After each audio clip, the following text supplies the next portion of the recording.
Praise the Lord. सभी को जय मसीह। मैं स्मिता चौथानी आप सभी का आज की यूट्यूब वीडियो में स्वागत करती हूँ प्रभु यीशु मसीह के नाम से।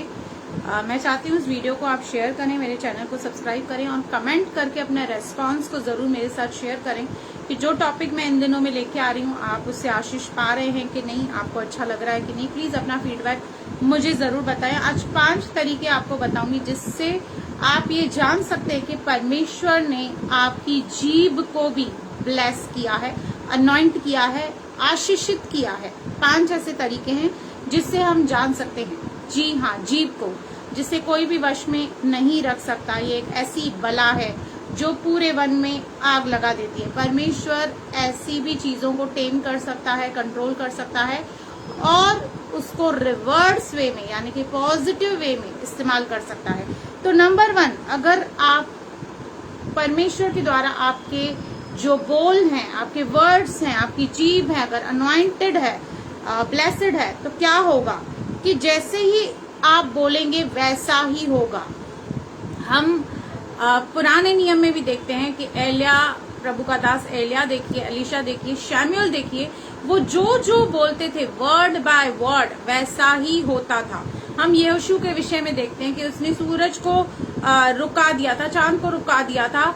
और एलिया के विषय में देखेंगे कि उसने कहा कि 3.5 साल बरसात हो तो हुई, 3.5 साल कहा नहीं हुई। तो वर्ड बाय वर्ड जैसे जैसे आप बोलते हैं वैसे वैसे हेवन आपके लिए रिस्पॉन्स करता है। एक स्पिरिचुअल रेलम में आपके जो शब्द हैं वो गूंजते हैं और उनका असर होता है। और जो भी प्रेयर्स आप करते हैं वो सारी प्रेयर्स का जवाब आता है। इससे आप जान सकते हैं कि परमेश्वर ने आपकी टंग को, आपकी जीभ को, आपके शब्दों को ब्लेस किया है और अनॉइंट किया है।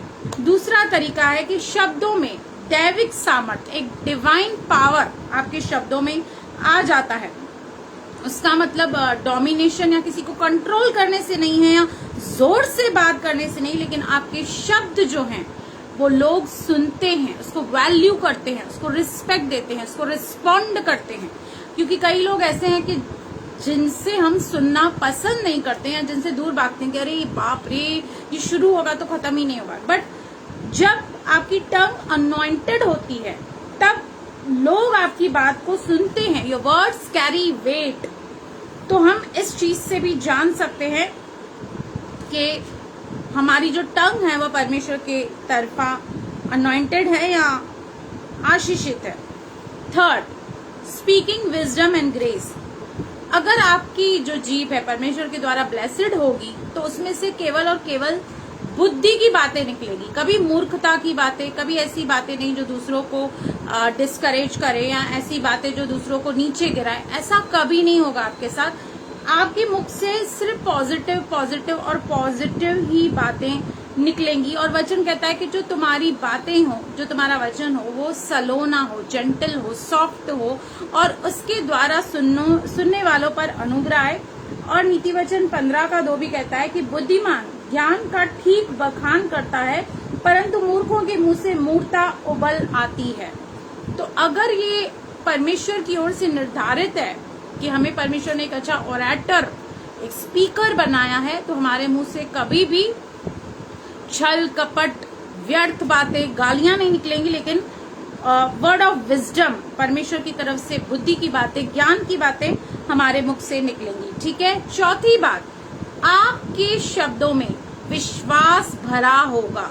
क्योंकि धरती आसमान टल जाएगा, परमेश्वर का वचन नहीं टलेगा। और परमेश्वर का वचन याकूब में कहता है अगर जो कोई अच्छे दिन देखना चाहता है तो वो अपनी जीभ को कंट्रोल करना जाने। तो क्या होगा कि आपकी जो भी मुख से बातें निकलेंगी वो पॉजिटिव और उसके रूट्स जो होंगे वो ग्राउंडेड होंगे, विश्वास में, वचन से रिलेटेड होंगे।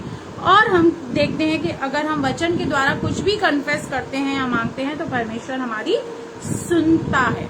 5वीं और इम्पोर्टेंट बात, आपके शब्दों के द्वारा लोगों के हृदय छिद जाएंगे। मतलब एक पश्चातापी मन, एक पश्चातापी हृदय उनके अंदर उत्पन्न होगा या पश्चाताप उनके अंदर उत्पन्न होगा। उनको पता चलेगा वो कहाँ गलत जाना है, उनको अपने सिन के बारे में कन्विक्शन होगी, पता चलेगा, एहसास होगा कि उनकी क्या गलती है और वो रिपेंट करेंगे। और हम नए नियम में प्रेरितों को देखते हैं कि किस तरह से जब पतरस प्रचार करता था, भाई पौलुस प्रचार करता था, तो लोगों के हृदय छिद जाते थे। एक ट्रांसफॉर्मेशन, एक परिवर्तन, एक पश्चाताप और एक बदलाव उनके जीवन में आता था। तो वैसे ही आपकी लाइफ में हो जाएगा। मैं चाहती हूँ कि इन 5 पर तो आप मनन करो ही। सबसे पहले जैसा आप बोलेंगे वैसा ही होता होगा। शब्दों में आप एक डिवाइन पावर, सामर्थ देखेंगे। आप बुद्धि और अनुग्रह की बातें करेंगे। आपकी जो बातें होंगी वो रूटेड होंगी विश्वास में। और चौथा, आपके जो शब्द होंगे वो लोगों को कन्विक्ट करेंगे उनके पापों के बारे में और उनके अंदर बदलाव और ट्रांसफॉर्मेशन को लाएंगे। अगर आप और भी कुछ जानते हैं इसी विषय के बारे में तो प्लीज कमेंट करके मुझे जरूर बताइए। प्रभु आपको बहुत बहुत आशीष करें। आमीन।